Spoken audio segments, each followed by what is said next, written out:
Hello and welcome to the CDO Magazine interview series. I'm Savio Rodrigues with Trianz. I have the pleasure of speaking again with Brian Coogan, Innovation Leader at Fidelity Investments. Thanks again for speaking with me, Brian. Happy to be here. Thanks for having me. We've been discussing the challenges, opportunities, and applications of AI and machine learning. Now, I would like to shift this discussion to accelerating innovation and digital transformation. Brian, you've been an innovation leader for over 3 years now. Can you tell us what skill sets you've used to lead innovation teams and innovation at Fidelity? Probably the first and foremost is humility. I don't know everything, and I'm not going to pretend to know everything.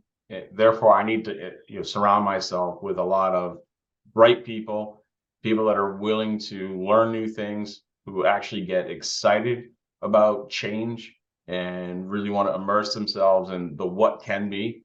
And for us, what we try to do as we approach each of the problem statements brought before us is start with a very simple statement. How might we? Simple as that. And we only try to build up upon the ideas that people put forward and not try to tear down what people recommend. There may be ideas that don't pan out, but we definitely want to prop up the creativity, get as many new ideas up on the board, ideate through and build upon each of those ideas to think about how we might solve that problem and then push that agenda forward. So it's been super collaborative. You cannot be successful in the space of innovation without great collaboration. You also need to anchor yourself to use cases that are solvable.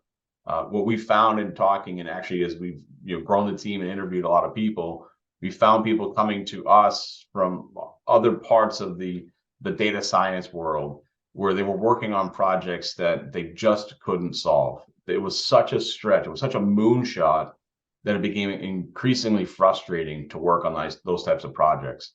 And one of the things that we've done here is we stratify the kind of the moonshot with, kind of like the golfer's chip.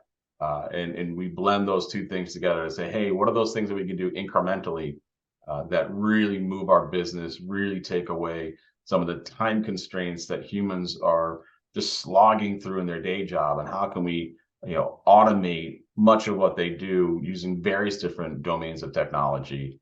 What are the things we challenge people to just stop doing? Like, they have no value proposition whatsoever. So return on investment is really critical in terms of how we identify projects to make investments into, to make sure that we're not just spinning our wheels for 20 years to get no yield.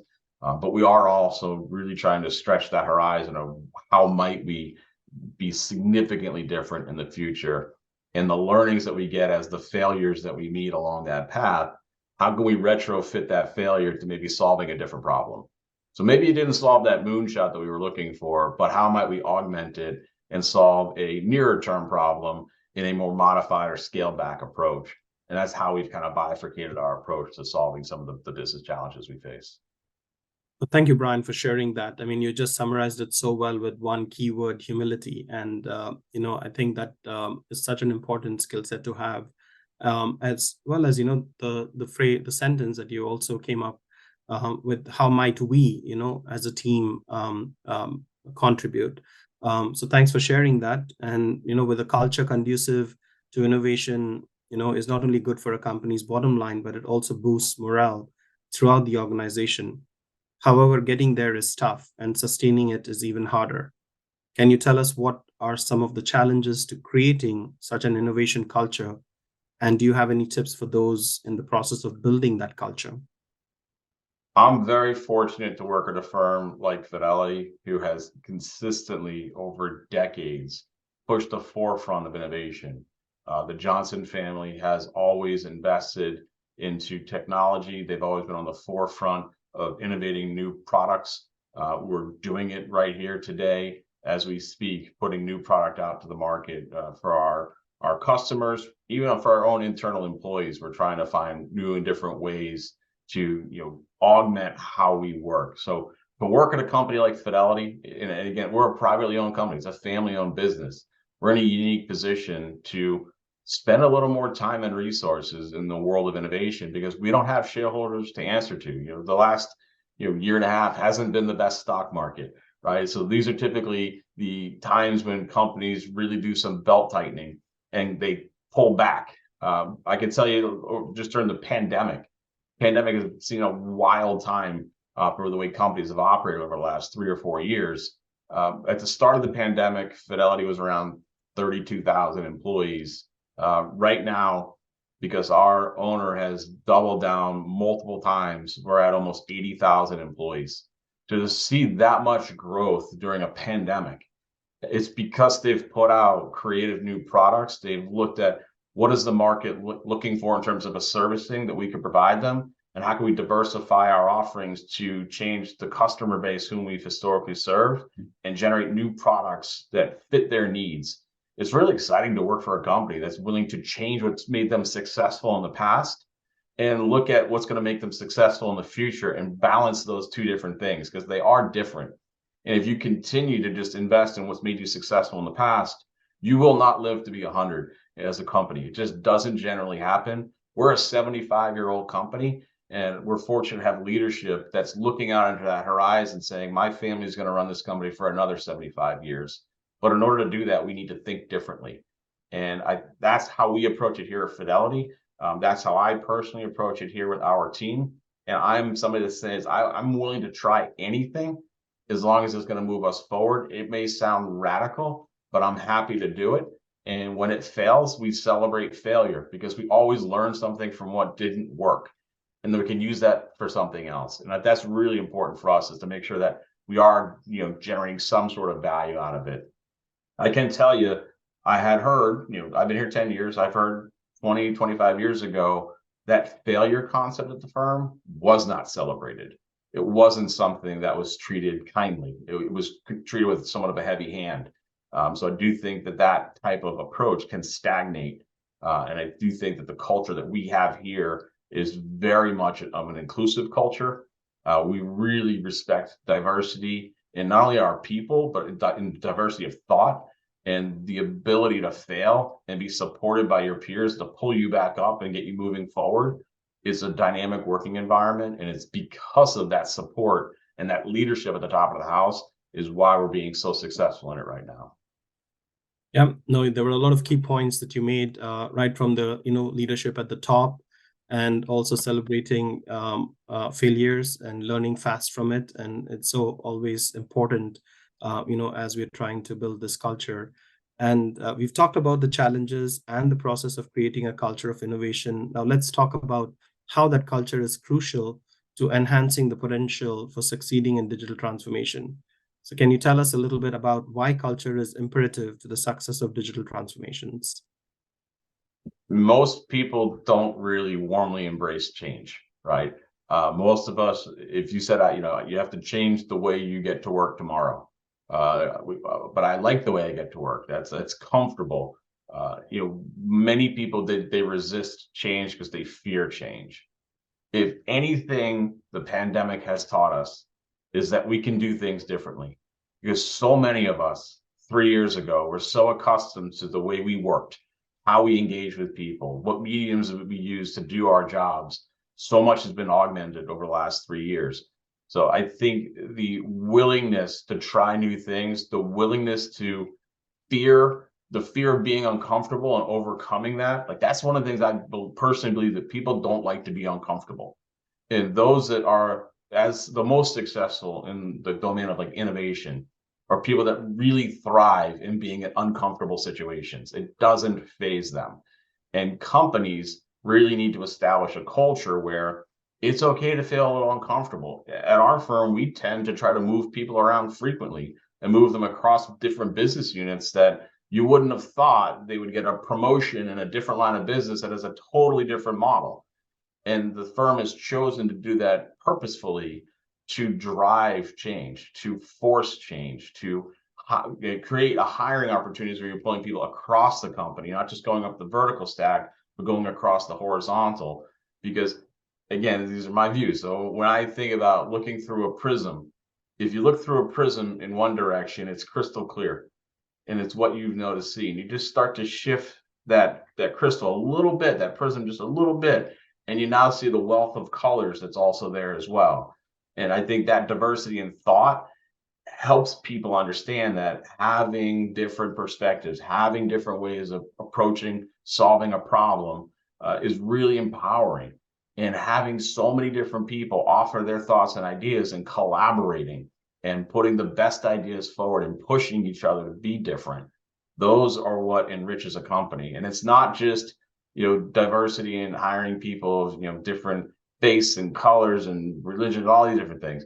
Is really, creating a culture where we support everyone's differences, we recognize them, we see them for who they are, and we support them for those differences, because it only makes us better as a whole.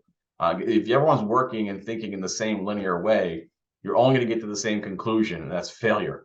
It eventually is going to come to an end. Whereas if you keep your mind open and keep it from a very diverse perspective, there's so many different paths that you can go down, different ways you can try it, and you can become successful. And I think that's what helps drive companies forward, is when you are so inclusive as an organization.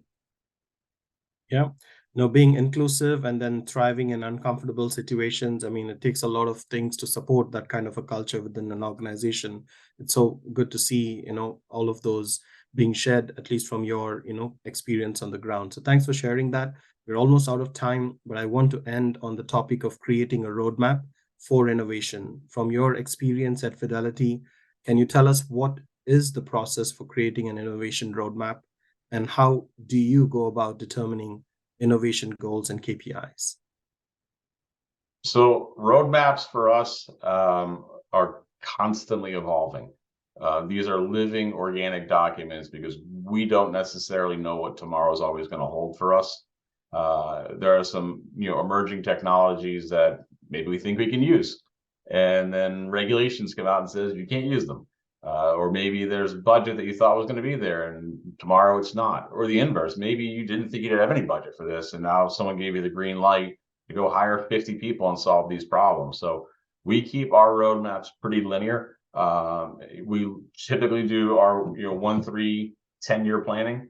So what do we want to look like? What do we actually look like today? And then what's that incremental gap bridge that we want to drive towards? So we look at that 10-year perspective. What do I have to tactically do this year to get things done? And then what's my next 2 to 3 years look like beyond that, to make sure that I'm on the right path towards that 10-year goal? That's typically how we do it. In terms of KPIs, the key things for us there's 3 of them. So how do we drive down operating expenses? So that's one of our key tenets. How do we mitigate risk? So whether it's regulatory or if it's operational risk, and then how are we driving new and emerging technologies? So how are we integrating new components into our business that's different than the legacy that's made us successful in the past? No, thank you again for your valuable insights. That's all about the time that we have. I'd like to thank my guest, Brian Coogan, Innovation Leader at Fidelity Investments. Thanks so much again, Brian, for your time today. No, Savio, thank you so much. I mean, I really appreciate the partnership with CDO Magazine. One of the great things that I've had the experience over the last, really several months now, is to just network with so many people inside my industry, which is financial services, but also outside of our industry, people that I wouldn't normally bump elbows with, people from pharma, people from manufacturing. It's really great to see how all of us are challenged with very similar problems. And I'll tell you, few years back, I remember reading an article about how Levi's jeans was using technology to distress jeans, and they watched a human do it. They video recorded everything. Then they figured out how they could train a laser to do the same cuts as these little razor blades. And I thought, wow, that's really cool that like Levi jeans is using artificial intelligence. And then as soon as they finished that, they said, all right, let's apply it to the finance department. And that's where it really clicked for me to say, look at the transfer of information from something like making a denim jean look distressed, which I always think is funny, to then turn around and say, how do I apply that same technology to finance? And I think it's really awesome how CEO brings people together from all of these different disciplines, and we can share ideas. And honestly, when you deal with people outside of your industry, they tend to be more free flowing with their idea sharing, because they're not a direct competitor. So they're a little bit more open and honest which I just find very refreshing. And it's been a great community to get involved with. And I just really appreciate all the partnership. I would 100% agree. And thank you again for being a great member to this community and contributing in many, many ways. Thank our listeners today for being on the call as well. Please visit cdomagazine.tech for additional interviews.